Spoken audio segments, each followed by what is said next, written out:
मारूफ drama निगार खलीलुर्रहमान कमर को honey trap करने के मुकदमे में इंसदाद दहशतगर्दी लाहौर की अदालत ने मुलजिमा आमना अरूज को जेल भेज दिया। अदालत ने गिरफ्तार मुलजिमा को जुडिशल रिमांड पर जेल भेजते हुए मजीद जिस्मानी रिमांड की इस्तदा मुस्तरद कर दी। पुलिस ने मुलजिमा को 2 रोज़ा जिस्मानी रिमांड मुकम्मल होने पर अदालत में पेश किया था।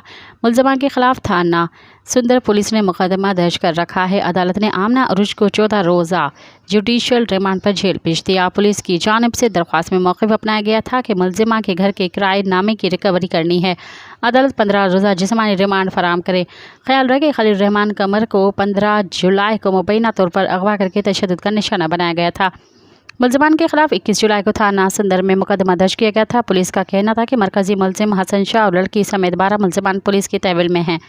मरकजी मुलजिम 28 जुलाई को पकड़ा गया था।